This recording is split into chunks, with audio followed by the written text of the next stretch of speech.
I'm here with one and only Dr. Marc Bubbs. Great to be here. Bubbs, I was thinking about this, and I got some feedback from some patients that they were asking me, what is the mission statement for mobility? And what I thought about was, we want to uncouple fitness from health. Yeah, I think it's important that those things can be mutually inclusive, but they can also definitely be two different paths for sure. And in terms of like the vision for it, I was thinking about, you want to create a blueprint for different individuals who are actually going to get exposed to this, and then they be able to take whatever they like. Like, I love the idea of being able to create a roadmap, or taking them on a bus ride. What do you got? Two metaphors here. We got the roadmap, we got a bus ride. I'm not very decisive. I like the roadmap. Okay. Give me more of the bus ride here. I'm not following. Well, you know what I like about, being on a bus is like, we don't have a fixed destination. Because remember, at the goal of mobility is like, we want you to become better.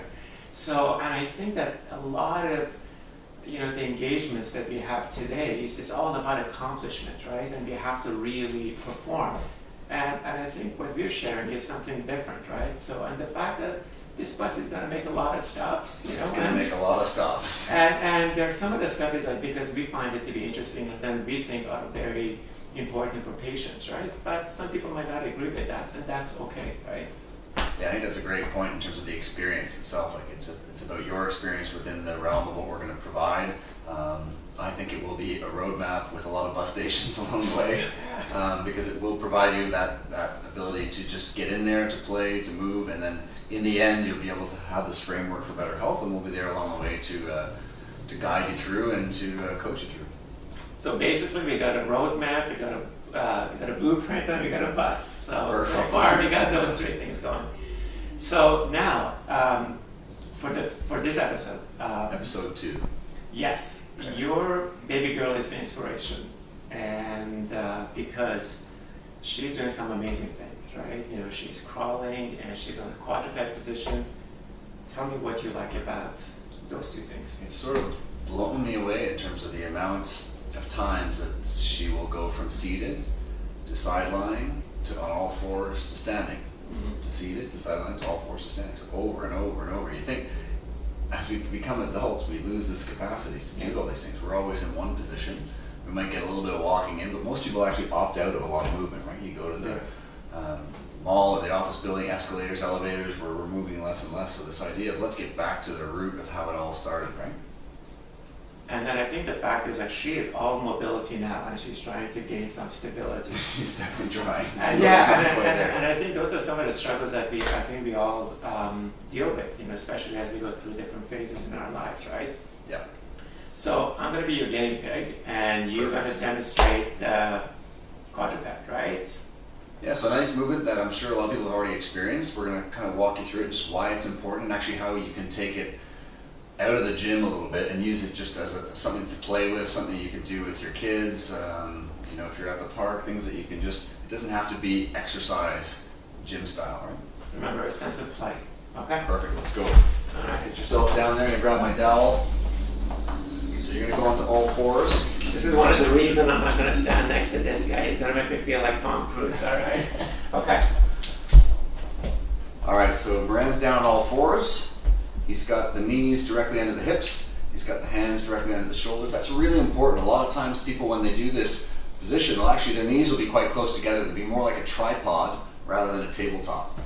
And then what we can see here is if you put the dowel on Mehran's back, we have it touching the head, the mid-back, and the pelvis, and there's this sort of this neutral spine, this natural gap, which will be different for everyone, but there should be some space there.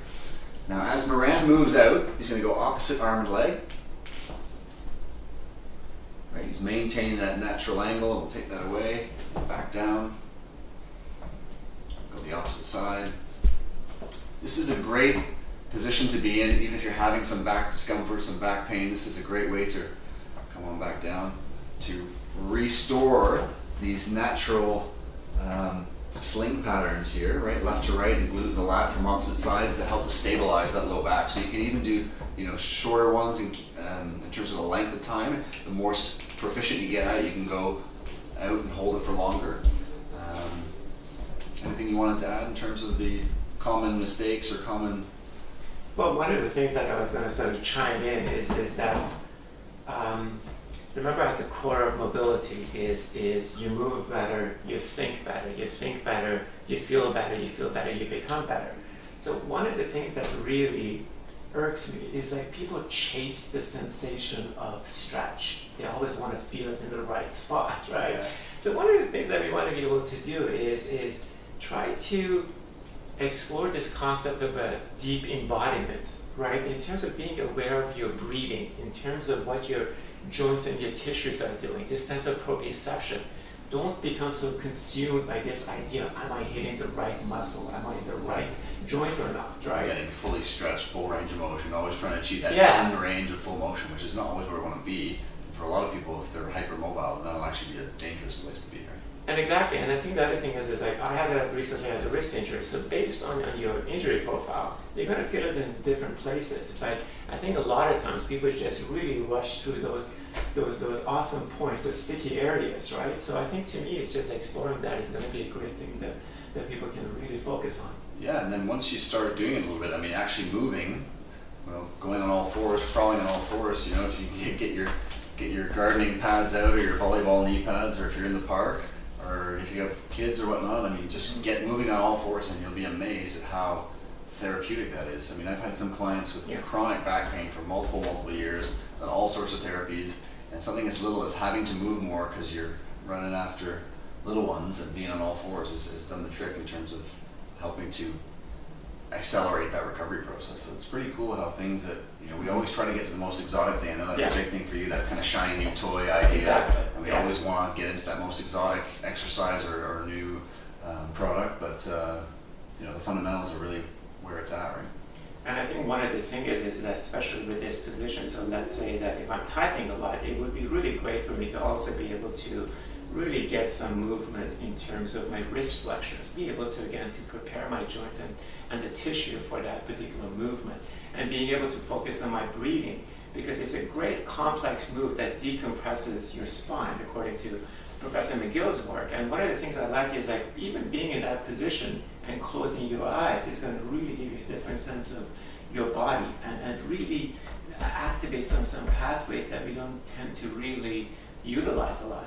And that's a nice little teaser for episode 3, because that's going to be all about breathing. So stay tuned for the next episode when we get to that.